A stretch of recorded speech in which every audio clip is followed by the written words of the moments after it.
Assalamualaikum warahmatullahi wabarakatuh. Halo semuanya, ketemu lagi bareng saya di Horizontal Story. Untuk edisi kali ini, saya akan menceritakan teror mistis yang menimpa satu keluarga kecil yang terdiri dari ayah, ibu, dan satu orang anak perempuan berusia 6 tahun. Seperti apa teror yang mereka alami? Kita mulai ceritanya.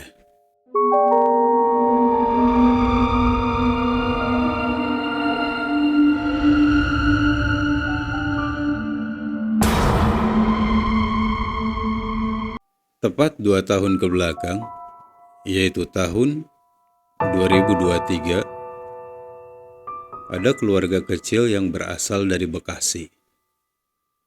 Kita sebut saja suaminya itu bernama Ari, istrinya itu bernama Dewi, dan mereka memiliki anak perempuan berusia 6 tahun.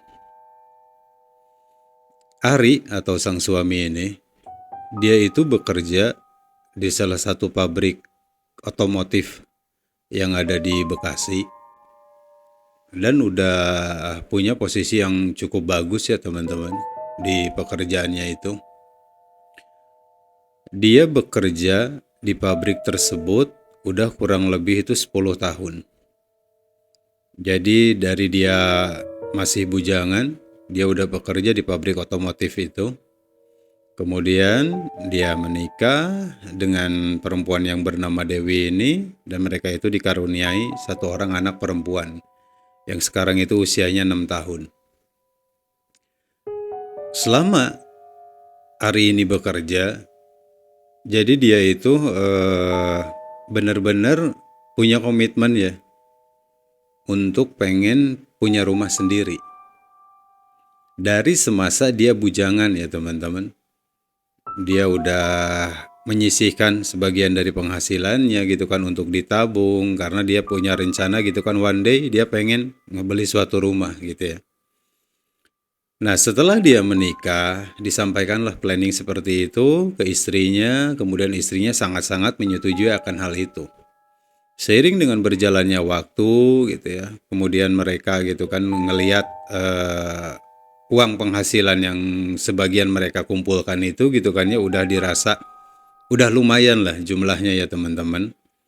Sampai dengan Ari ini atau suaminya ini gitu kan ya, adalah pembicaraan dengan istrinya soal rencana mereka itu untuk mencari rumah. Dan saat itu mereka ngobrol seperti ini teman-teman. Pah, besok kan papa libur. Gimana kalau kita sekalian jalan-jalan, nyari rumah, siapa tahu dapat yang sesuai harganya. Iya boleh mah. Besok pagi kita jalan nyari rumah. Jadi rumah yang mereka akan cari itu teman-teman, rumah yang yang relatif murah lah gitu ya. Mereka sengaja nyarinya itu ke Bekasi ya, ke Kabupaten Bekasi gitu ya, untuk bisa gitu kan disesuaikan dengan budget yang mereka punya. Ketemulah akhirnya dengan hari libur si suaminya ini, mereka bertiga itu akhirnya pergilah pakai motor untuk nyari-nyari rumah yang mereka rencanakan gitu kan ya. Ya mereka gitu kan ya, pemikirannya itu nggak neko-neko. Cukup rumah yang sederhana atau rumah yang kecil dengan satu kamar pun gitu kan ya, mereka nggak bermasalah gitu kan. Yang terpenting itu rumah gitu kan ya, masuk harganya itu di range dana yang mereka punya. Akhirnya mereka gitu kan ngedatengin suatu tempat gitu ya, nanya-nanya gitu ya ke orang-orang di situ gitu kan. Ternyata ditemuin lah satu rumah, tapi ternyata harganya itu benar-benar terlampau jauh dari kemampuannya mereka. Akhirnya mereka pun berpindah lagi lokasi gitu kan ya. Sampai akhirnya mereka ketemulah di suatu daerah ya, di Kabupaten Bekasi. Nah kemudian mereka ngelihat gitu kan ya, ada ya kayak ibu-ibu lah gitu ya sama bapak-bapak yang lagi pada ngobrol gitu ya di pekarangan rumah gitu ya, di depan rumah gitu. Nah, kemudian mereka itu berhenti dan mereka itu menanyakan ke bapak-bapak sama ibu-ibu yang lagi pada ngobrol itu. Menanyakan apakah di daerah sini ada rumah yang mau dijual. Nah, kemudian salah satu gitu ya dari kumpulan gitu kan ya, bapak-bapak sama ibu-ibu itu ya tepatnya ada seorang ibu gitu kan ya yang menyampaikan seperti ini, teman-teman. Oh ada Pak, itu di RT 8. Kalau Bapak mau lihat ke sana, ayo saya antar Pak. Sudah ngedenger ibu-ibu tersebut menyampaikan hal seperti itu, mereka benar-benar excited. Ya karena ada rumah yang boleh dibilang itu murah ya. Dengan keadaan itu rumah ada 2 kamar. Ya sesuai dengan apa yang mereka pengen gitu ya. Karena mereka pun gitu kan ya pengen anaknya udah mulai belajar gitu kan ya untuk tidur gitu kan ya misah gitu kan ya nggak berbarengan dengan mereka. Nah, sedikit informasi buat teman-teman. Jadi selama ini ya, ini Ari dengan istrinya dan anaknya ini tinggal di rumah orang tuanya Ari. Ya, karena si perempuan ya atau istrinya itu yang namanya Dewi itu dia asalnya itu dari Bandung. Ya, bukan dari Bekasi. Nah, sementara Ari suaminya ini dia asli orang Bekasi. Jadi dia ngeboyong gitu kan ya istrinya untuk dibawa ke Bekasi, tinggallah di rumahnya dia. Akhirnya kemudian mereka gitu kan ya berempat gitu kan ya pergilah ngelihat itu rumah. Jadi rumahnya itu agak ke dalam gitu ya teman-teman, dari jalan itu gitu kan ya agak masuk gitu kan ya agak ke dalam gitu kan ya. Cuman itu jalan yang memang luas gitu ya. Jadi masuk mobil lah gitu jalannya itu. Sesampainya di rumah yang ibu-ibu itu ceritain, Ari atau suaminya ini termasuk istrinya itu kaget, teman-teman. Betul itu rumah gitu kan ya bertuliskan mau dijual gitu ya, ada pelangnya mau dijual. Tapi hal yang ngebikin mereka kaget itu rumahnya itu agak terpencil. Jadi ke sebelah kanan, ke kiri, ke depan belakangnya itu betul ada tetangga gitu ya, ada rumah orang lain cuman gitu kan berjarak gitu ya, berjarak beberapa meter. Ya. Jadi nggak rapat gitu ya si rumahnya itu. Jadi rumahnya yang dilihat itu rumahnya terpencil dan yang ngebikin kaget itu persis di samping itu rumah itu ada kuburan. Ada beberapa kuburan gitu ya. Yang letaknya itu persis sebelahan dengan itu rumah. Pas begitu sampai di situ, itu sebelum masuk ke pekarangan itu rumah ya teman-teman. Jadi dia berhenti gitu kan, baru di depannya itu rumah gitu kan, diparkirin lah itu motor. Nah, belum sampai ke pekarangan rumahnya, istrinya atau Dewi ini, dia bertanya lah ke ibu-ibu gitu kan, yang saat itu nganter mereka ngelihat itu rumah. Dan dia bertanya seperti ini. Bu, kalau itu kuburan siapa yang di samping rumah? Biar lebih jelas, Neng nanti tanya aja ke Bapak yang dititipin kunci. Mendengar pertanyaan itu dari istrinya, suaminya ini mulai menangkap kalau istrinya itu punya kekhawatiran atau punya ketakutan. Karena itu rumah, persis di sampingnya itu ada beberapa kuburan. Nah, dari situ akhirnya si suami ya atau Ari ini nyampeinlah ke istrinya dengan ngomong, ya nggak perlu takut dengan rumah kita gitu kan berada di samping kuburan gitu ya. Karena toh suatu saat pun gitu kan ya kita pun akan sama seperti itu. Jadi dia berusaha untuk menenangkan istrinya. Nah kemudian akhirnya mereka gitu kan berjalanlah gitu kan ya masuk ke pekarangan itu rumah ya, ngebuka pagarnya, mereka ngeliat gitu ya. Nah kemudian teman-teman, mereka itu kan meminta otomatis untuk ngeliat ke dalam. Itu rumah kondisinya itu seperti apa. Dan ternyata kunci rumah yang megangnya itu gitu kan ya, itu bukan dari si ibu yang nganter saat itu. Nah kemudian si suaminya nanya gitu kan, yang megang kunci rumahnya ini siapa? Karena saya pengen ngelihat ke dalamnya.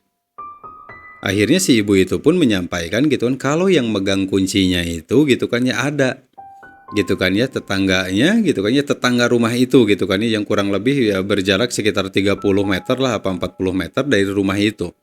Si ibu itu nunjukin, nah itu rumah yang itu orang yang megang kuncinya. Nah setelah dari situ akhirnya gitu kan ya, si suaminya ya atau Ari ini pun gitu kan ya, nyampein lah ke si ibu yang ngantar saat itu, kalau dia itu gitu kan mau nemuin dulu nih orang yang megang kuncinya. Karena dia pengen ngeliat gitu kan ya kondisi dalamannya itu rumah seperti apa. Akhirnya singkat cerita, Ari istrinya gitu kan dengan anaknya dan ibu yang ngantar saat itu pun bergegas lah nemuin gitu kan ya ke orang yang megang kunci rumah yang mau dijual tersebut. Kemudian mereka sampailah di depan rumah orang yang megang kunci itu.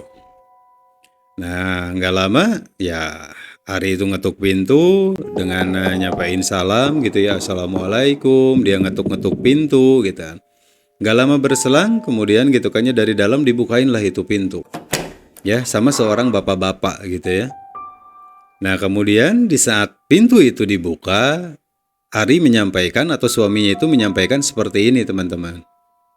Pak, saya datang ke sini mau ngelihat dalaman rumah yang mau dijual itu. Kata ibu ini, apa benar Bapak yang megang kuncinya? Oh iya, betul. Saya yang dititipin kuncinya. Boleh kalau mau lihat-lihat. Silakan duduk aja dulu. Biar saya ceritain dulu sejarah itu rumah. Ya, singkatnya itu rumah udah kosong selama 11 tahun ya Pak. Dan di rumah itu pernah ada kejadian di mana anak sulung pemilik rumah itu meninggal bunuh diri. Ya, faktor utamanya sih karena dia sakit yang udah menahun. Dan dia mungkin ngerasa putus asa dengan penyakitnya itu. Nah, kalau Bapak tadi ngelihat, di samping rumah itu kan ada kuburan, ada 3. Nah, salah satu kuburan yang di samping itu, yang perempuan itu, nah itu anak yang meninggal itu Pak. Yang 2 lagi itu kuburan kakek sama neneknya. Mendengar penjelasan dari bapak-bapak yang megang kunci rumah kosong itu ya, rumah yang mau dijual itu, saat itu pun Ari kaget, termasuk juga dengan istrinya, tapi tidak dengan ibu-ibu yang nganter saat itu. Karena mungkin dia sebagai orang situ udah tahu ya tentang kejadian itu gitu ya. Apa yang terjadi, yang pernah terjadi di rumah itu. Dan bapak-bapak yang megang kunci itu pun menyampaikan, kalau 3 kuburan yang ada di samping rumahnya itu adalah gitu kan ya kakek, nenek, dan anak dari pemilik itu rumah. Ya, jadi 3 orang itu gitu kan ya, itu kakeknya, neneknya, ya, kemudian anak dari pemilik itu rumah. Yang persis gitu kan ya, itu 3 kuburan itu ada di samping rumah yang mau dijual itu. Kemudian dari situ pun ya Ari sebagai suami gitu kan ya menggali teman-teman pertanyaan gitu kan ya lebih dalam lagi. Apa yang sebenarnya terjadi dengan anaknya sampai melakukan tindakan bunuh diri di rumah itu. Kemudian bapak-bapak yang megang kunci itu akhirnya menyampaikan lah, kalau anaknya itu mengalami sakit ya yang udah menahun.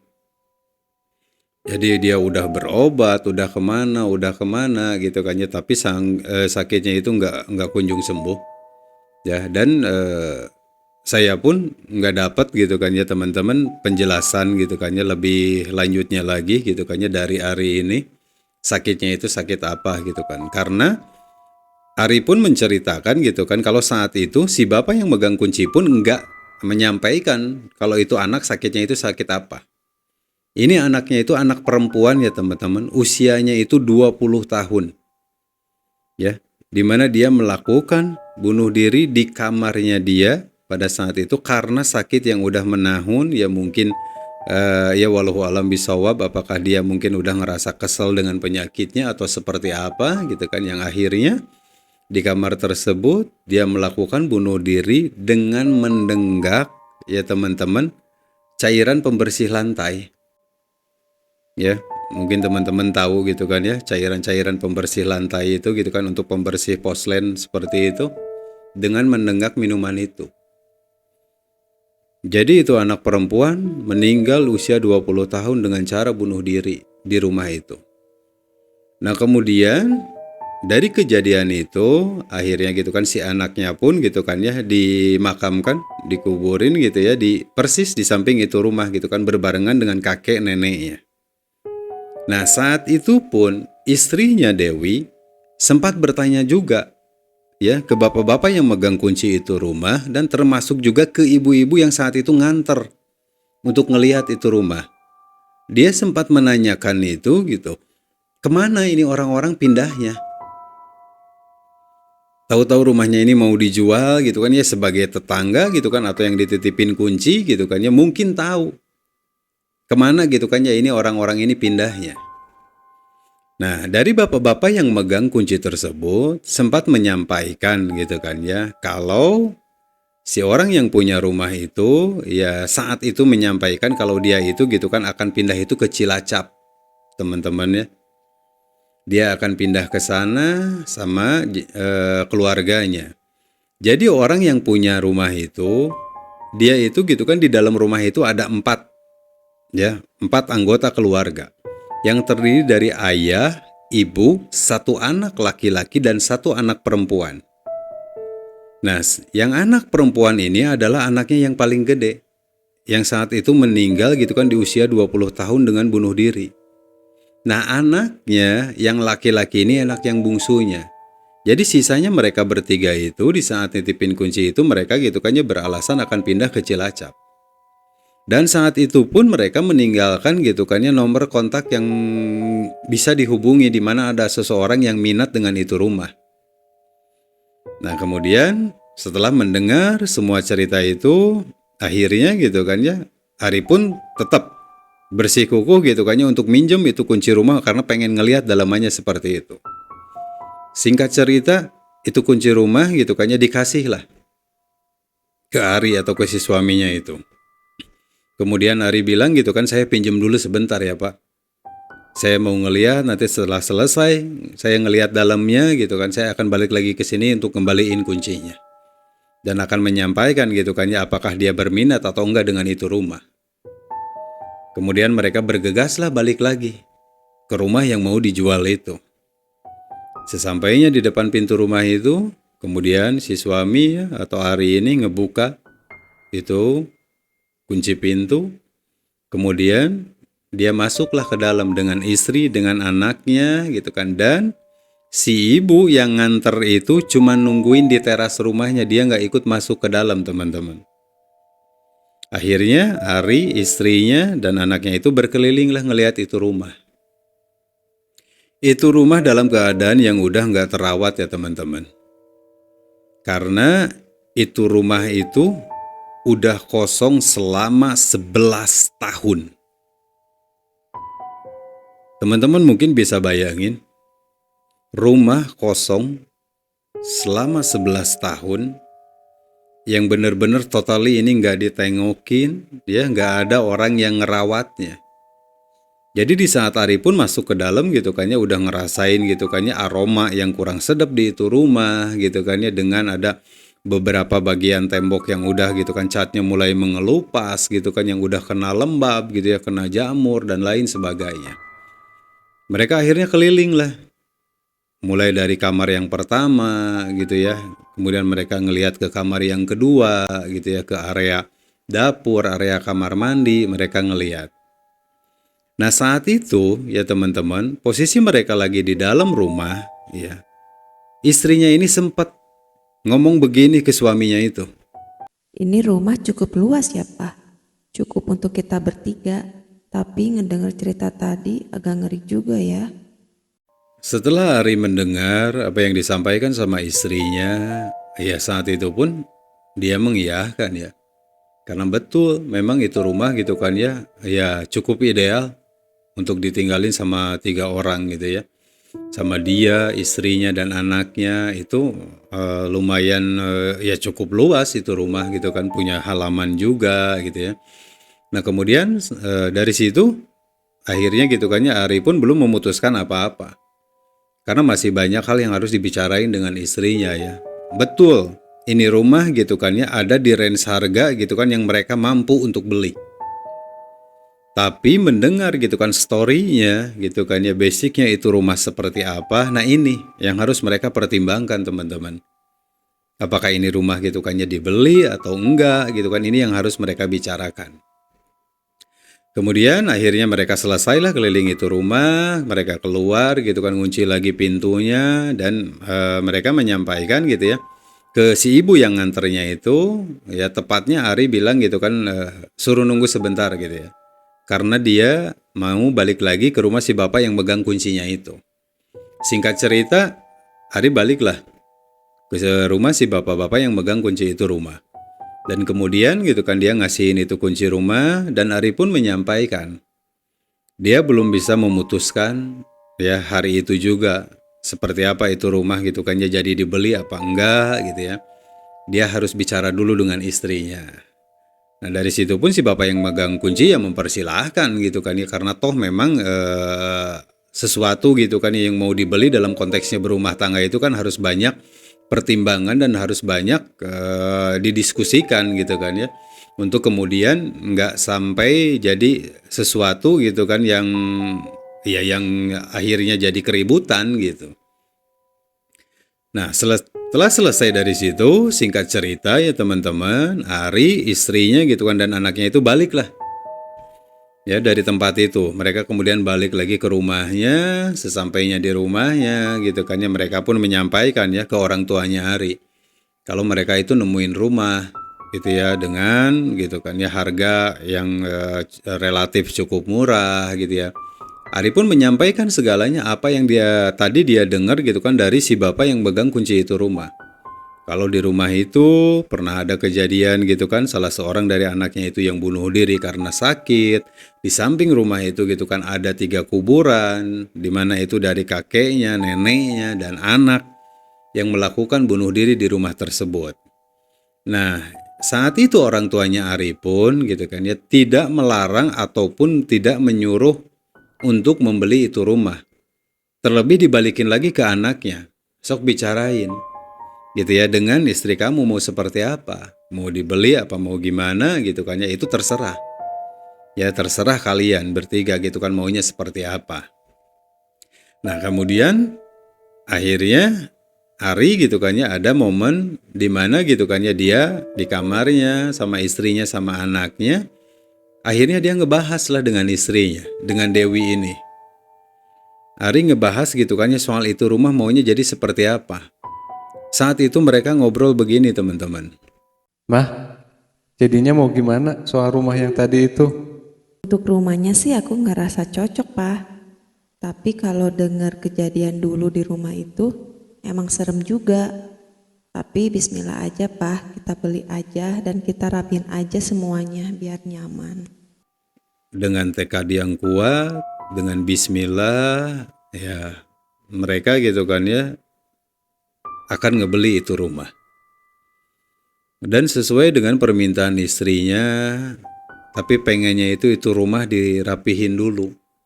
Ya sedikit-sedikitnya itu dibenerin dulu, direnovasi dulu, ya dibikin sesegar mungkin lah teman-teman ya untuk ditinggali. Untuk ya mereka tinggali gitu kan ya itu rumah gitu kan pengen dalam keadaan gitu kan yang udah bener-bener enak. Udah bener-bener nyaman gitu. Dan Ari pun sebagai suami gitu kan mengiyahkan. Karena toh memang rumah itu pun gitu kan ya banyak hal yang harus dibenerin dulu, dirapihin dulu. Singkat cerita, beberapa hari kemudian, Ari, Dewi ya, istrinya itu dan anaknya itu balik lagi lah ke rumah si bapak-bapak yang megang itu kunci. Sesampainya di sana, Ari menyampaikan minatnya dia gitu kan terhadap itu rumah. Dia menyampaikan rumah itu mau dibeli gitu ya, apakah masih bisa gitu kan ya untuk ditawar. Ya untuk diturunin lagi harganya. Dan saat itu si bapak yang megang kunci itu rumah gitu kan mempersilahkan ke Ari gitu kan untuk ya silahkan ditelepon aja langsung ke yang punyanya. Kalau toh memang berminat dengan itu rumah. Karena saya nggak ikut campur gitu kan di urusan harganya. Nah kemudian nggak lama teman-teman akhirnya gitu kan Ari pun ngontak lah orang yang punya itu rumah. Dan pada saat itu di obrolan gitu kan ya lewat telepon itu mereka bicara seperti ini teman-teman. Assalamualaikum Pak, saya Ari yang minat mau beli rumah Bapak. Sekarang saya lagi di rumah Pak Yanto nih Pak. Saya telepon Bapak mau tanya soal harga rumah yang mau dijual itu. Kira-kira netnya di berapa ya Pak? Waalaikumsalam. Oh iya Pak, silakan kalau berminat saya kurangin harganya. Net di 225. Boleh silakan Pak. Akhirnya dari obrolan via telepon tersebut disepakatilah. Rumah yang mau dijual itu yang awalnya harganya 250 juta di Kabupaten Bekasi akhirnya disepakatilah. Diturunin harganya sama yang punya itu rumah sebanyak 25 juta. Jadi harga yang disepakati saat itu 225 juta itu rumah. Kemudian nggak lama berselang gitu ya, akhirnya Ari istrinya gitu kan menyelesaikan lah soal pembayaran itu rumah. Ya kemudian Ari pun gitu ya menerima lah gitu ya dari kwitansi surat-surat itu rumah gitu kan ya. Dan teman-teman saat itu yang Ari terima dari surat-surat gitu ya dari sekwitansi soal gitu kan ya jual beli itu rumah ya. Ari itu nggak ketemu ya teman-teman sama orang yang punya itu rumah. Jadi orang yang punya itu rumah yang katanya tinggal di Cilacap itu tanpa sepengetahuan Ari dia itu datang ke si bapak yang awalnya dititipin kunci.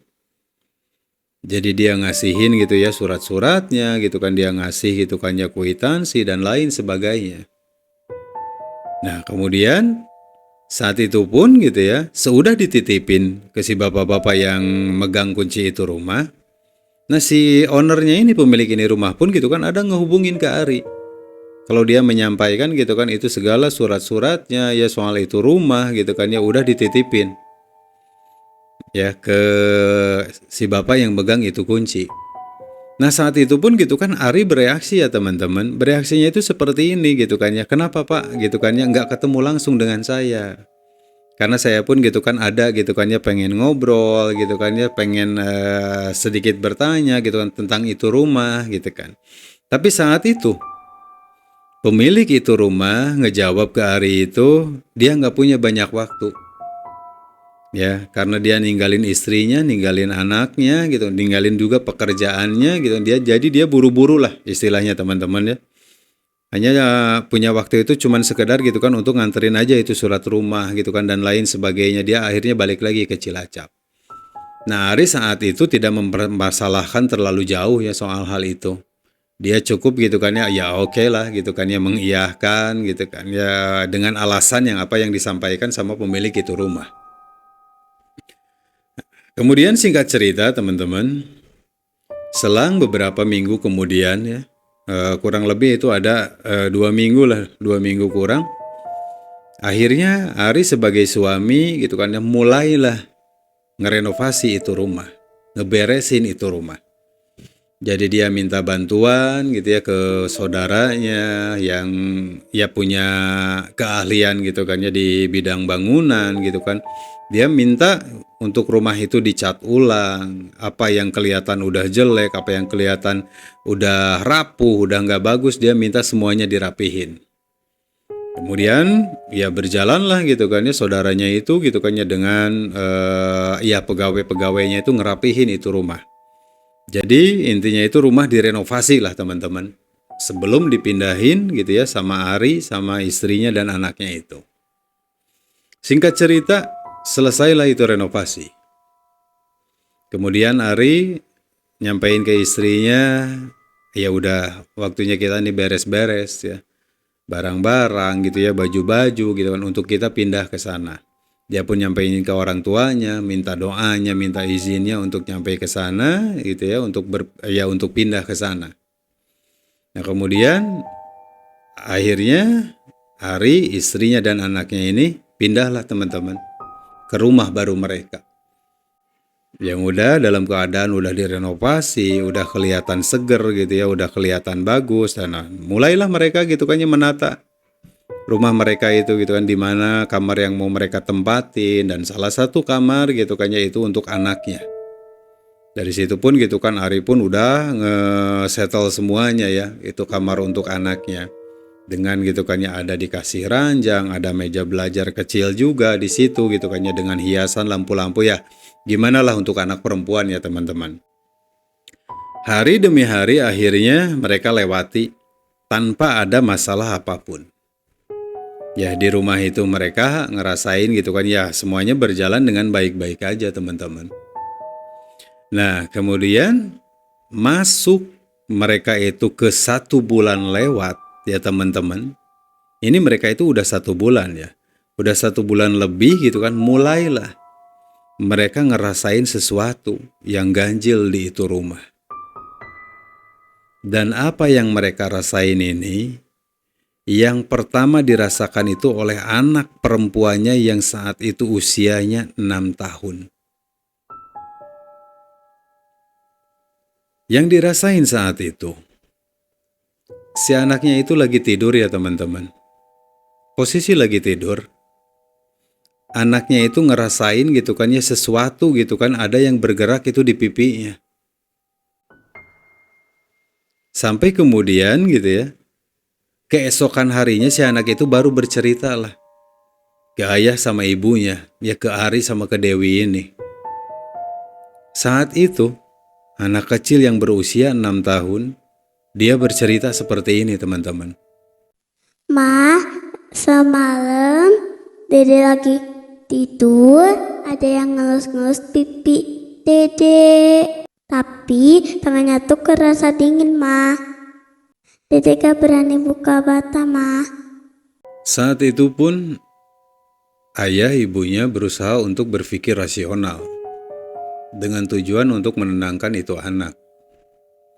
Yang walaupun sebenarnya mereka kebingungan dengan apa kejadian yang udah menimpa anaknya mereka gitu kan ya pada malam itu.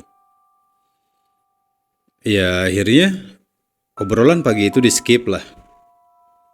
Walaupun gitu kan Ari dengan istrinya ini sama-sama bertanya gitu kan ya, apa nih yang udah terjadi dengan anaknya.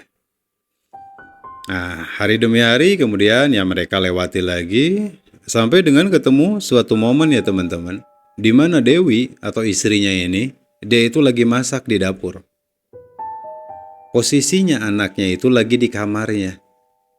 Ya dia lagi duduk gitu di meja belajarnya, dia lagi ngegambar gitu ya.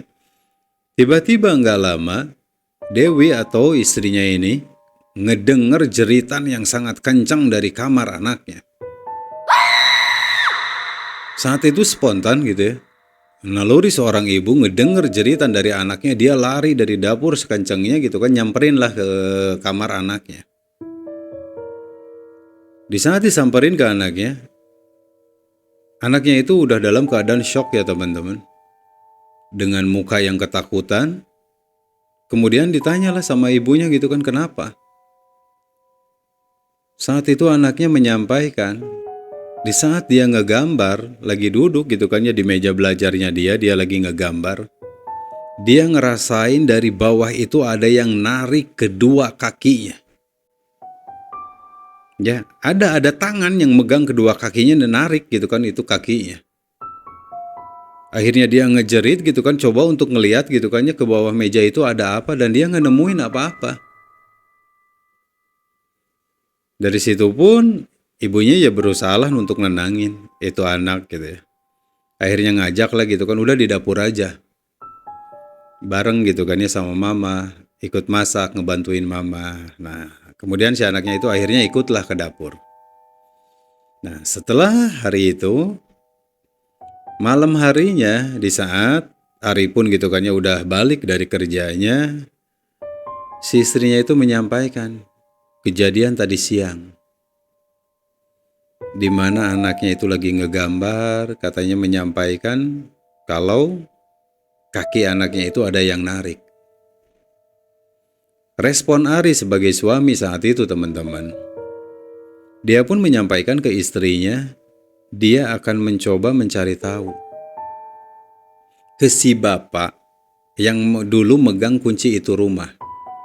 Mencari tahu itu dalam artian begini teman-teman, saat itu ya, orang yang pernah tinggal di situ, yang pernah melakukan bunuh diri itu, tepatnya itu gitu kan ya di kamar mana? Itu yang pengen Ari tanyain ke si bapak yang dulu megang kunci itu rumah. Nah kemudian keesokan harinya, akhirnya pagi-pagi ya teman-teman, Ari pun gitu kan bergegas lah. Sebelum dia pergi kerja itu, sambil ngelewat itu dia itu mampir ke rumah si bapak yang megang itu dulu kunci rumah itu. Sesampainya di rumah si bapak itu, kemudian Ari pun ketemu lah dengan orang itu, dan akhirnya Ari mempertanyakan, kalau dulu kejadian salah satu anak yang melakukan bunuh diri di kamar tersebut itu, kamar yang mana tepatnya? Dan saat itu pun si bapak yang dulu megang kunci itu rumah menyampaikan kalau yang bunuh diri itu kamarnya itu yang dulu catnya itu warna pink katanya. Dari situ pun Ari sontak kaget karena kamar yang dulu catnya warna pink itu adalah kamar yang sekarang ditempatin sama anaknya. Yang dimana kamar tersebut Ari udah rubah gitu kan ya, catnya jadi warna ungu ya, sesuai warna favorit kesukaan anaknya. Kemudian si bapak itu bertanya lah, ya nanya balik, memang ada apa? Ada kejadian apa? Dan Ari pun menyampaikan 2 kali kejadian yang dialami sama anaknya, ya di beberapa minggu terakhir ini. Yang pertama Ari menyampaikan kalau anaknya itu lagi tidur katanya ngerasain pipinya itu ada yang ngelus-ngelus. Ya tapi kerasanya itu dingin. Yang keduanya Ari pun menyampaikan, ya kalau kemarin siang di saat ibunya lagi masak di dapur tiba-tiba anaknya ngejerit dari kamarnya. Dan anaknya bilang gitu kan ngerasain ada yang megang kakinya, ada yang narik kakinya dari bawah. Dari situ si bapak yang dulu megang itu kunci rumah ya, atau sekarang boleh kita sebutlah sebagai tetangganya ya teman-teman, dia pun gak bisa berbuat banyak, dia pun gak bisa menjelaskan apa-apa.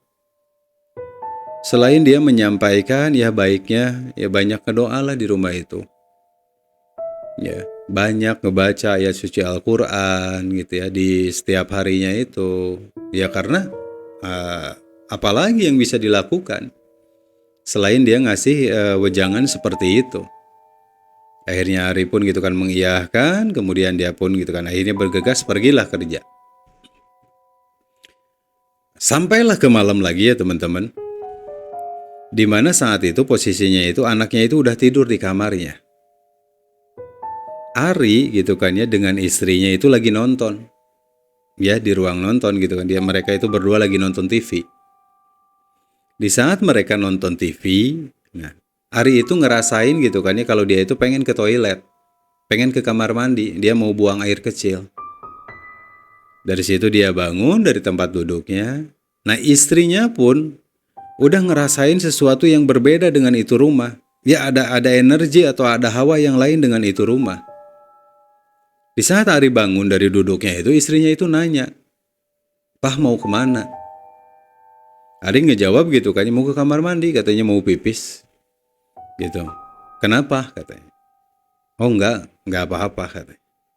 Akhirnya Ari berjalan lah. Nah posisi kamar mandinya itu ya teman-teman, ada di area belakang persis dengan dapur. Jadi satu area gitu ya, dapur kemudian kamar mandi.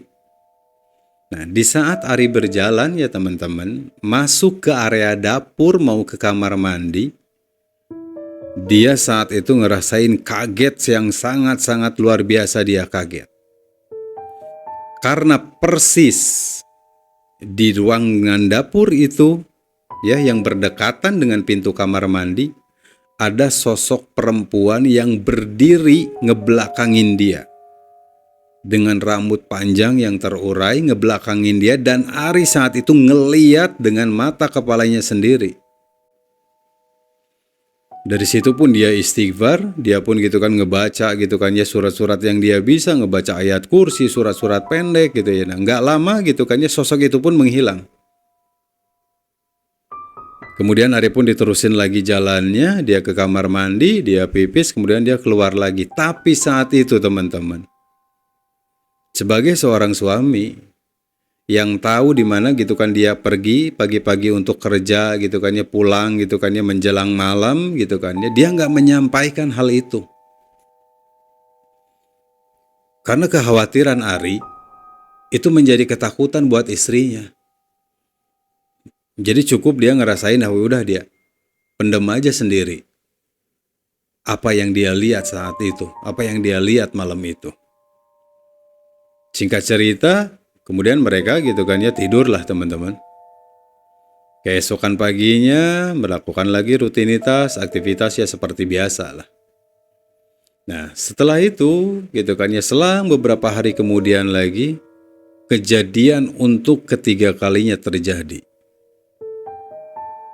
Tapi saat itu kejadiannya itu tepat di jam 1 malam. Di mana saat itu posisinya Ari dengan istrinya itu udah di kamarnya dia, mereka udah tidur, anaknya pun posisinya udah tidur. Dan untuk kedua kalinya juga malam itu tepat jam 1, istrinya dan Ari itu ngedengar suara jeritan dari kamar anaknya. Dan dia tahu persis itu yang ngejerit itu adalah anaknya. Spontan saat itu pun Ari gitu kan ya bangun, istrinya pun bangun, bergegas mereka pun lari gitu kan ke kamar anaknya. Dan apa yang ditemuin saat itu teman-teman? Anaknya udah berdiri di kamarnya itu dengan mata melotot, dengan dia nunjuk ke arah Ari dan ke arah istrinya. Mungkin teman-teman bisa bayangin seremnya seperti apa. Di saat anak kecil usia 6 tahun jam 1 malam tiba-tiba dia berdiri di pojokan kamarnya dengan ekspresi gitu kan ya, wajah yang kayak marah, matanya melotot sambil nunjuk ke arah orang tuanya. Kemudian Ari pun samperin gitu kan ya, dan saat itu Ari ngomong seperti ini teman-teman. Dede sayang, astagfirullah nak, kenapa? Ini papa, ayo papa gendong ya. Tindakan selanjutnya yang Ari lakukan saat itu ya, pada malam itu teman-teman, dia akhirnya ngerangkul anaknya, dia gendong anaknya, dia bawa ke kamarnya. Jadi malam itu si anaknya itu tidur bareng sama mereka di satu kamar. Mereka ngerasa makin kebingungan ada apa dengan itu rumah.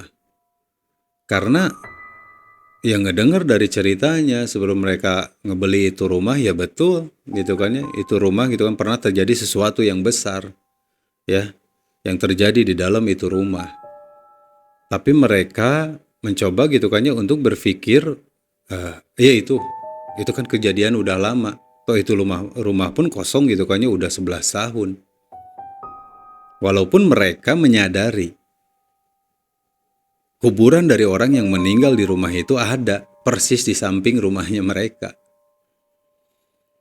Nah, dari kejadian malam itu keesokan harinya akhirnya Ari bicaralah dengan istrinya. Hal apa yang harus kita lakukan? Ya untuk ngebikin rumah ini jadi kondusif. Jadi baik-baik lah keadaannya. Akhirnya Ari sama istrinya itu menyepakati gimana kalau di rumah itu diadain pengajian. Ya dengan tujuan ya untuk ngebikin itu rumah ya biar lebih berkah lah untuk ditinggali, untuk ditempati. Istrinya pun setuju akan hal itu. Singkat cerita, istrinya nyampein lah ke si ibu yang dulu ya pertama kali nganter untuk ngelihat itu rumah. Dia minta tolong gitu kan ya untuk ngundang beberapa ya bapak-bapak sama ibu-ibu gitu kan ya untuk pengajian gitu ya bareng di rumah mereka. Singkat cerita, kemudian diadakanlah itu pengajian di itu rumah teman-teman. Di mana ada beberapa orang ya dari tetangganya itu bapak-bapak, ibu-ibu gitu kan yang ngebacain surat Yasin gitu ya tawasulan di rumah itu. Dengan harapan dari Ari dan istrinya ini bisa ngebikin ya intensitas atau sesuatu yang berhubungan gitu kan ya dengan hal mistis atau hal gaib di rumah itu gitu kan bisa mereda, bisa baik-baik saja. Selesai acara pengajian itu, ya hari demi hari gitu kan ya Ari dan istrinya termasuk anaknya itu dilewati dengan keadaan yang semuanya baik-baik saja. Gak ada lagi ngedengar gitu kan sesuatu yang aneh, sesuatu gitu kan yang ngebikin mereka kebingungan, itu gak ada lah untuk beberapa hari ke depan. Tapi persis teman-teman ya, 1 minggu kemudian, untuk keempat kalinya Ari ngerasain dengan istrinya itu teror yang datang, yang mereka rasain lagi. Untuk yang keempat ini teman-teman, saat itu posisinya Ari dengan istrinya itu udah di kamarnya, udah tidur. Tapi dia ngedengar pintu kamarnya itu bukan ada orang yang ngetuk ya teman-teman. Tapi seperti ada kuku yang panjang ya, yang lagi nyakarin itu pintu kamarnya. Teman-teman mungkin tahu kan? Ya iya kukul, dimana misalkan nyakarin gitu kan ya ke kayu seperti apa bunyinya. Nah saat itu yang Ari dengar adalah pintu kamarnya dicakarin dari luar. Sampai Ari kebangun. Dan otomatis gitu ya istrinya pun yang ada di sebelahnya ikut kebangun. Dan Ari ngomong, nanya ke istrinya itu apa ngedengerin. Ini ada suara gitu kan orang yang lagi nyakarin pintu. Dan iya, istrinya pun ngedenger. Karena itu suaranya kencang ya teman-teman. Iya di tengah malam lah, di larut malam, dimana kita ngedenger gitu kan ya bunyi sesuatu gitu kan, itu akan jauh lebih kedengeran itu gitu kan, lebih jelas daripada kita ngedengerin di siang hari. Iya dengan mencoba memberanikan diri, saat itu pun gitu kan Ari sesegera mungkin gitu kan ngebuka pintu kamarnya. Dan apa yang ditemuin, di depan pintu kamarnya itu nggak ada apa-apa teman-teman. Sampai gitu kan ya Ari dengan istrinya gitu kan ya istrinya sampai megangin gitu kan ya ke Ari itu. Jalan mereka ngelilingin rumahnya, setiap ruangan. Mereka ngecek ke kamar anaknya lagi tidur pulas, mereka ngecek gitu kan ya ke ruang nonton, mereka kemudian ngecek gitu kan ya ke dapur, ke ruang makan. Mereka nggak nemuin apa-apa. Akhirnya dari situ pun gitu kan Ari ngajak ke istrinya, ya udah kita balik lagi lah ke kamar, kita tidur lagi, kita istirahat lagi. Akhirnya Ari jalan lagi, persis teman-teman di saat dia mau masuk lagi ke kamarnya, dia ngeliat daun pintunya. Dan saat itu ngebikin Ari dengan istrinya gitu kan yang luar biasa kagetnya. Ternyata persis di daun pintu kamarnya itu ada bekas cakaran teman-teman. Jadi ada goresan-goresan bekas cakaran kuku di pintu kamarnya itu. Sampai saat itu pun gitu kan ya Ari pegang. Dan ini iya seperti orang yang habis nyakar. Kemudian dia bergegas masuk lagi ke dalam kamarnya, dia kunci gitu kan ya, dia yang ngelanjutin lagi lah tidurnya gitu kan ya dengan istrinya yang walaupun saat itu gitu kan ya dia penuh dengan ketakutan. Dia menyampaikan ke saya itu gitu kan ya totally gitu kan dia nggak bisa tidur lagi saat itu. Dia hanya tiduran aja di atas kasur dengan istrinya. Karena dia khawatir gitu kan ngedengar suara apa lagi atau ada hal apa lagi. Singkat cerita teman-teman, kemudian beberapa hari kemudian gak ada lagi ditemuin hal yang aneh. Setelah mendengar suara cakaran di pintu kamarnya itu. Silent lagi, gak ada lagi kejadian apa-apanya. Tepat teman-teman di 4 hari kemudian, untuk kelima kalinya, teror di rumah itu dirasakan sama Ari, istrinya dan anaknya. Kejadian yang kelima ini sama persis dengan kejadian yang ketiga. Di mana saat itu Ari dengan istrinya posisi lagi tidur, ini kejadian gitu kan. Kejadian ketiga itu jam 1 malam ya teman-teman. Untuk kejadian yang kelima ini persis jam 2 malam. Dia ngedenger lagi suara jeritan dari kamar anaknya. Itu persis jam 2 malam. Saat itu pun spontan gitu kan ya, Ari dengan istrinya pun kebangun lagi karena ngedengar suara jeritan yang kenceng dari kamar anaknya. Mereka keluar kamarnya, mereka bergegas lagi lari ke kamar anaknya. Dan apa yang ditemuin saat itu teman-teman? Benar-benar mereka kebingungan. Karena yang mereka lihat, anaknya itu lagi di atas kasur, lagi tidur dengan pules. Tapi yang Ari dengar dengan istrinya, persis dia ngedengar jeritan di mana dari kamar tersebut. Dan dia sangat-sangat tahu kalau itu suara jeritan anaknya. Bisa kita bayangkan saat itu, kagetnya seperti apa. Kita ngedengar suara anak kita ngejerit. Tapi kita samperin, kita ngelihat posisi anak kita itu lagi tidur. Akhirnya Ari nyampein ke istrinya ya mungkin anaknya mimpi. Atau mungkin anaknya ngigau. Dia nggak berpikir terlalu jauh dan istrinya pun mengiyahkan. Ya mungkin memang anaknya ini ngigau atau anaknya ini mimpi lah. Sesuatu yang nakutin atau apa yang akhirnya dia ngejerit. Kemudian mereka balik lagi ke kamarnya, ngelanjutin istirahatnya. Nah sampai dengan ke besok pagi. Di saat mereka sarapan bareng ya teman-teman. Si Ari itu nanyalah ke anaknya. Saat itu dia bertanya seperti ini.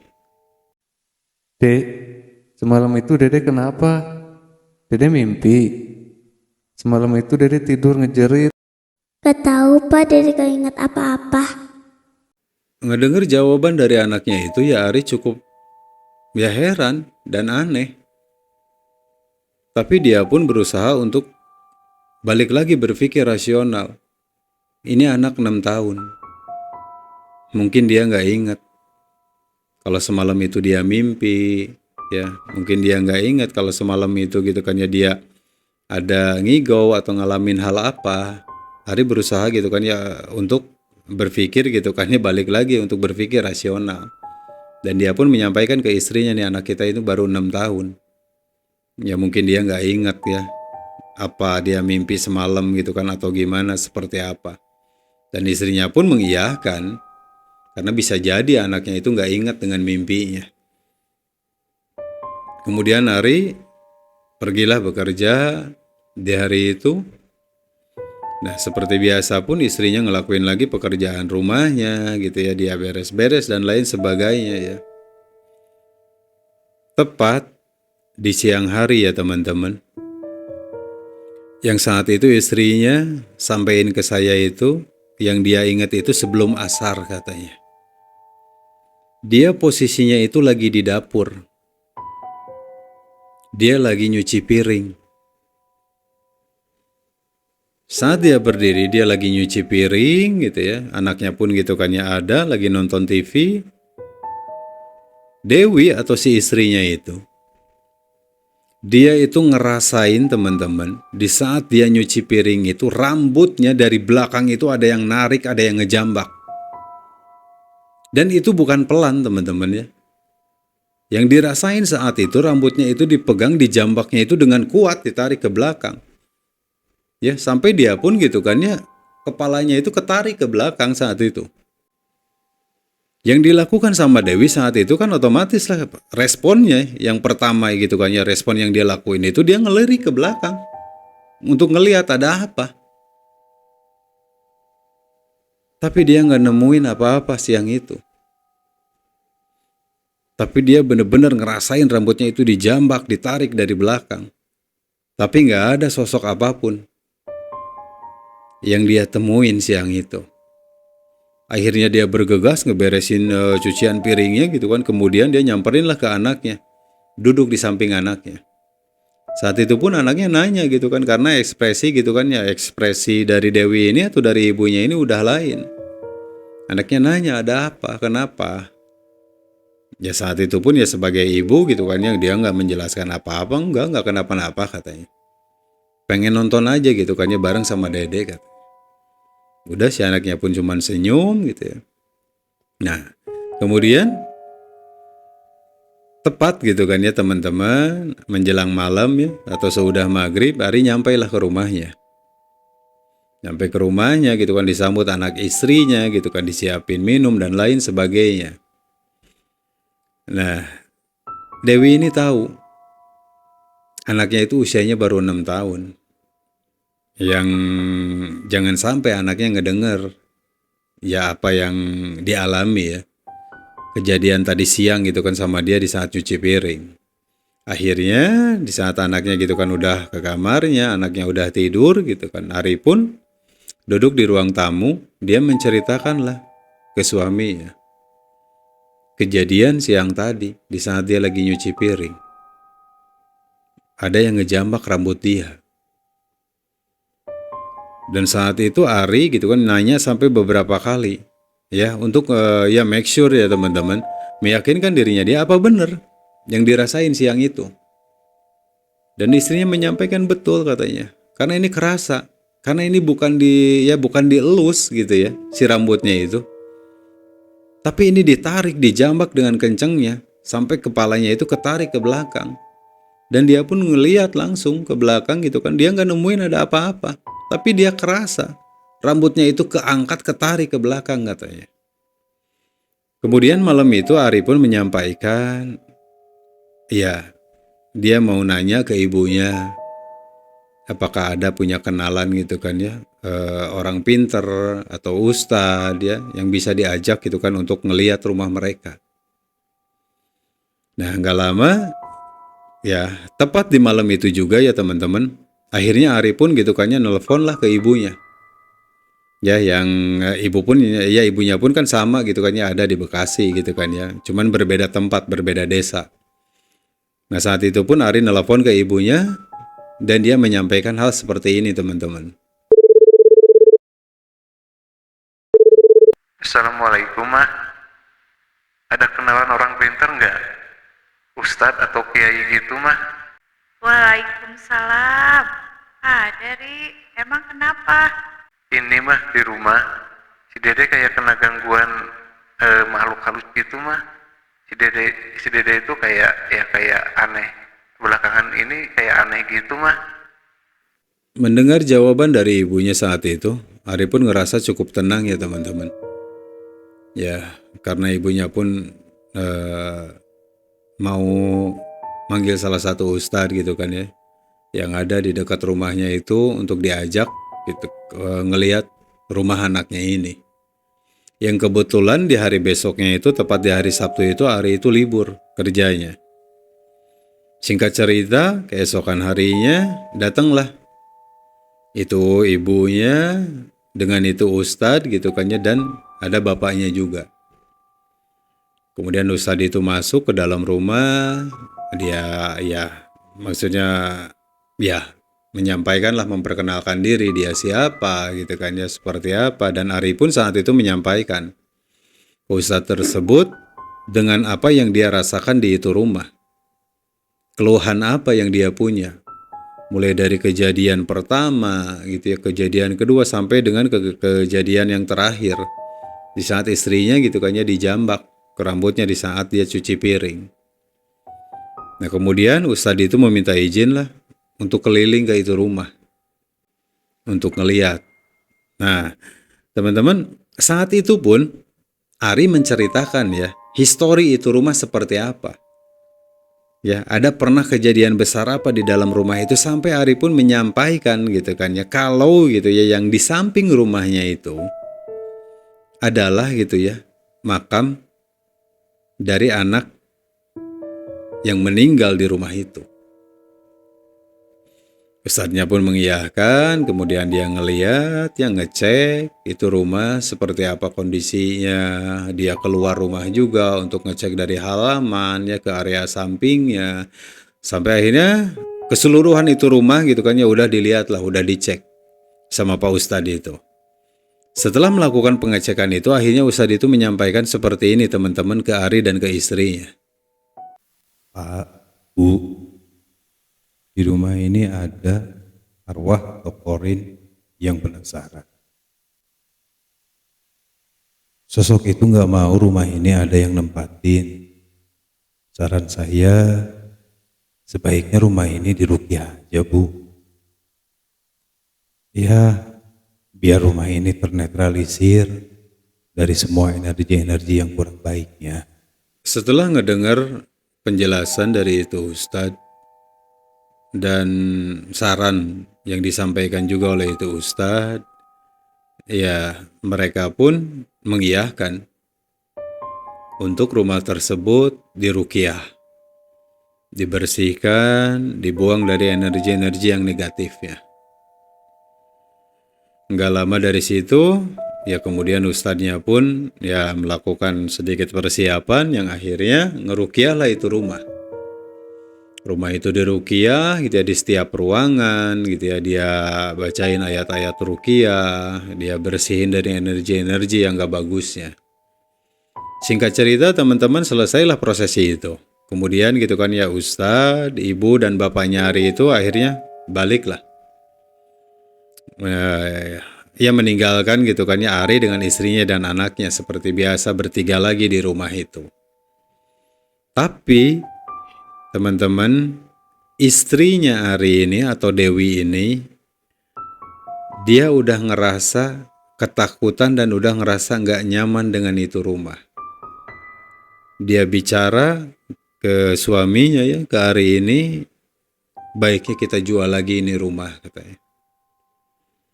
Kita balik lagi ya ke rumah mama katanya. Kita ikut dulu, diam di sana sampai rumah ini nanti laku, kemudian kita nyari lagi rumah yang lain. Mendengar hal seperti itu, Ari pun berusaha untuk coba memahami ya kekhawatiran dan ketakutan dari istrinya. Karena begini, istrinya yang setiap hari gitu kan ya dengan anaknya yang ada di rumah itu. Sementara Ari ada di rumah itu kan dari menjelang malam sampai dengan ke besok pagi. Besok pagi dia pergi kerja. Sementara istrinya gitu kan dari pagi ke siang gitu kan ya istilahnya istrinya yang benar-benar lebih lama ya berada di itu rumah. Mendengar istrinya menyampaikan seperti itu, Ari pun bilang, ya nanti kita coba pikirin dulu baiknya seperti apa. Karena di satu sisi Ari pun menyayangkan. Dalam artian kan itu rumah udah dibikin nyaman sedemikian rupa, udah dibikin bener-bener ini rumah layak untuk dia tempatin dengan anak dan istrinya. Tapi di satu sisi lagi dia pun harus memikirkan psikologis istrinya dan anaknya. Di saat diam di situ, kalau istrinya ngerasain ya sesuatu yang gak nyaman, sesuatu yang sifatnya kayak neror ke dirinya dia atau ke keluarga kecilnya dia, dan Ari pun harus memikirkan itu. Nah kemudian singkat cerita teman-teman, akhirnya mereka menyepakatilah rumah itu untuk dijual lagi, untuk mereka gak tinggalin lagi di situ. Ari pun ya bicara lagi dengan ibunya untuk balik lagi ke rumahnya untuk ikut lagi tinggal, dan dia pun menyampaikan dia ikut tinggal itu sampai dengan rumahnya itu nanti laku. Nah teman-teman, si bapak yang dulu megang itu kunci rumah, Ari pun melakukan hal yang sama ke si bapak itu gitu kan, dia pun menitipkan itu kunci rumah. Si bapak itu ngerasa kaget, loh ada apa, kenapa nitipin ke saya? Saat itu Ari menyampaikan kalau dia itu mau pindah dari rumah itu. Karena teror yang terjadi di dalam rumah itu udah kelima kalinya dia rasain. Dan itu rumah juga dalam keadaan udah diruqyah juga, dia udah manggil ustadz juga, dan udah dia pun menyampaikan. Kalau di rumah itu gitu ya, dari ustadznya itu menyampaikan kalau ada korin, ada arwah yang penasaran, yang nggak mau rumah itu ditinggalin sama siapapun. Nah, si bapak yang saat itu ketitipan lagi untuk kedua kalinya kunci rumah itu pun akhirnya menyanggupi. Dan dia pun ya nggak bisa berbuat banyak juga ya teman-teman. Karena toh sekarang ini rumah gitu kan udah jadi miliknya Ari ini. Dan dia pun ngerasain gak apa yang dirasain ya sama keluarga kecil itu. Dia pun hanya bisa mendoakan ya semoga aja rumahnya cepat laku ya. Dan dia pun mengiyahkan kalau tuh memang udah ngerasain untuk sekian kalinya gitu kan ya teror mistis dia di rumah itu, dia pun menyarankan hal yang sama, ya baiknya pindah aja lah. Nah singkat cerita akhirnya dititipin lagi itu kunci, kemudian Ari pun gitu kan ya akhirnya pindahan lagi lah teman-teman ke rumah orang tuanya. Nah saat itu Ari dan Dewi ini istrinya itu nyampein ke saya, itu rumah dia sempat tinggalin itu ya teman-teman, kurang lebih itu cuman 4 atau 5 bulan. Dari sudah renovasi ya dan ngerapihin segala macam ya sudah mereka pindah itu, dia sempat tinggalin itu cuman 4-5 bulan. Dan sampai dengan ke tahun 2024 ya teman-teman, akhir 2024 Desember, Ari pun gitu ya menyampaikan ke saya rumah itu belum laku. Belum ada yang minat untuk ngebeli rumah itu. Walaupun secara looks ya teman-teman, udah kelihatan rumah itu segar ya. Udah dicat, udah segala macam, udah dirapihin gitu ya. Tapi belum ada yang minat dengan itu rumah. Dan si bapak yang disampaikan, yang dititipin itu kunci pun, saat itu Ari pun menyampaikan hal yang sama ke si bapak itu. Di saat ada orang yang minat, sampaikan aja story yang sebenarnya. Pernah ada kejadian apa di rumah tersebut gitu. Terus kemudian di samping rumah itu ada makam, itu makam siapa aja. Kenapa Ari melakukan hal itu ya teman-teman? Saat itu dia menyampaikan ke saya karena dia itu nggak mau kalau di kemudian hari misalkan ada seseorang yang minat atau ngebeli itu rumah, dia tahu cerita atau tahu storynya itu dari orang lain. Yang akhirnya dianggap hari ini gitu kan ya udah ngebohongin atau udah nipu atau udah apa. Mending disampaikan di awal. Jadi perkara itu orang mau minat mau enggak gitu kan ya itu terserah mereka. Sama persis dengan apa yang Ari alami dulu. Si bapak yang dulu dititipin kunci sama owner sebelumnya itu kan menyampaikan hal yang seadanya. Histori itu rumah seperti apa. Pilihan mau dibeli atau enggaknya itu kan balik lagi ada di tangannya Ari. Nah Ari pun melakukan hal yang sama. Nyuruh ke si bapak itu diceritain aja seadanya. Sedikit saya cerita ya ke teman-teman. Ari ini adalah saudaranya dari kolega kita. Jadi kolega kita tinggalnya itu di Jakarta. Jadi Ari ini adalah saudaranya. Tepatnya itu sepupunya. Nah kemudian, kolega saya itu menyampaikan kalau sepupunya ini pernah ngalamin kejadian begini. Saya bilang gitu kan ya bisa nggak tolong ditanyain. Mau nggak menyampaikan detailnya ke saya gitu ya. Untuk saya bawain di Horizontal Story atau di channel YouTube yang saya punya. Nah kemudian akhirnya dikontak lah sama kolega saya dan Ari pun saat itu gitu kan menyampaikan ya boleh. Dia mengizinkan untuk saya menceritakan kejadian yang dia alami di 2023 itu. Dan tim kita pun sempat mengajak ya ke Ari, ke Dewi ini. Mereka ini pasangan muda ya teman-teman. Mereka baru punya satu anak ya usianya 6 tahun. tim kita itu sempat menyampaikan ke mereka untuk ngajak gitu kan mereka podcast, menceritakan gitu kan kejadian ini yang dialami di podcast bareng kita. Tapi saat itu Ari dan istrinya pun gitu ya, mereka keberatan. Keberatan itu dengan alasan mereka nggak terbiasa untuk berbicara di depan kamera, khawatir gitu kan malah nanti ceritanya itu ya belepotan lah gitu ya. Mendingan gitu kan ya silahkan aja katanya Akang yang ceritain pengalaman yang pernah saya alami sama istri sama anak gitu. Oke teman-teman, dari kejadian itu ya dapat kita simpulkan kalau toh memang di sekitar kita ini kan ya kita berdampingan dengan mereka. Soal ini gitu kan ya mereka ini arwah penasaran atau korin penasaran atau apapun itu gitu ya, walau alam bisawab. Yang jelas ini dari golongan jin ya. Tapi mendengar story atau historinya dari itu rumah, ya memang ya sesuatu hal yang lumayan mencengangkan juga ya teman-teman. Dan hal apa yang bisa kita lakukan? Betul. Yang bisa kita lakukan adalah ya kita banyak-banyak berdoa lah di itu rumah.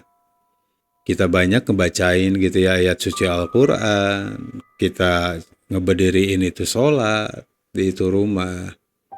Dengan tujuan ya biar rumah itu lebih berkah, lebih banyak energi positifnya daripada energi negatifnya. Tapi di saat seseorang ngerasa udah nggak kuat, udah nggak tahan dengan itu rumah, sekalipun gitu kan ya ada salah seorang ustadz yang udah melakukan prosesi ruqyah terhadap itu rumah dengan tujuan yang pasti baik gitu kan untuk menetralisir itu rumah. Tapi kita pun tidak bisa menyalahkan. Karena ketakutan orang, kekhawatiran setiap orang itu berbeda-beda. Bisa jadi mungkin teman-teman ngerasa, oh nggak masalah dengan hal tersebut. Nggak masalah gitu kan di saat harus ngedengerin gitu ya suara-suara aneh atau apapun itu gitu kan.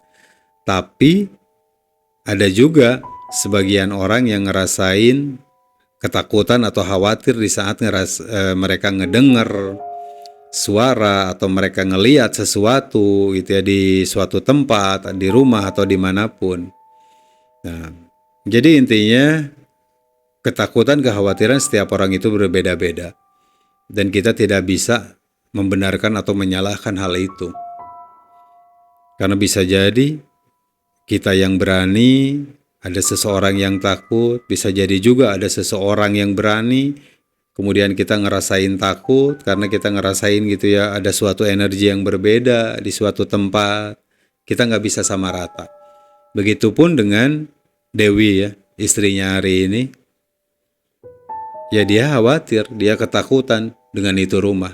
Akhirnya mereka memilih untuk pindah lagi ke mertuanya atau ke tempat orang tuanya hari ini.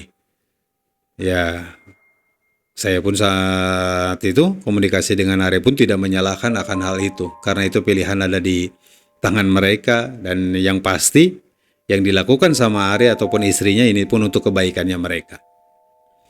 Oke teman-teman, sekian video untuk edisi Horizontal Story kali ini. Semoga kalian bisa ngambil hikmah positifnya dari setiap story yang kita sampaikan. Dan tak lupa saya juga nyampein banyak-banyak terima kasih buat teman-teman yang setia nonton di channel kita ini tentang segala sesuatu yang berbau mistis, yang berbau horor. Thank you so much. Ya, terima kasih banyak teman-teman semuanya yang udah support juga, yang udah like, yang udah komen, yang udah subscribe kita sejauh ini. Terima kasih banyak. Semoga kebaikan kalian ya dibalas dengan kebaikan yang berlipat ganda sama Allah Subhanahu wa taala. Dan jangan lupa juga terus support kita, dan nanti di 1000 subscriber akan kita undi secara acak ya, satu buah handphone Android untuk satu orang pemenang yang beruntung. Siapa tahu itu salah satu di antara kalian. Sekali lagi terima kasih. Akhir kata, saya Hendy. Wassalamualaikum warahmatullahi wabarakatuh.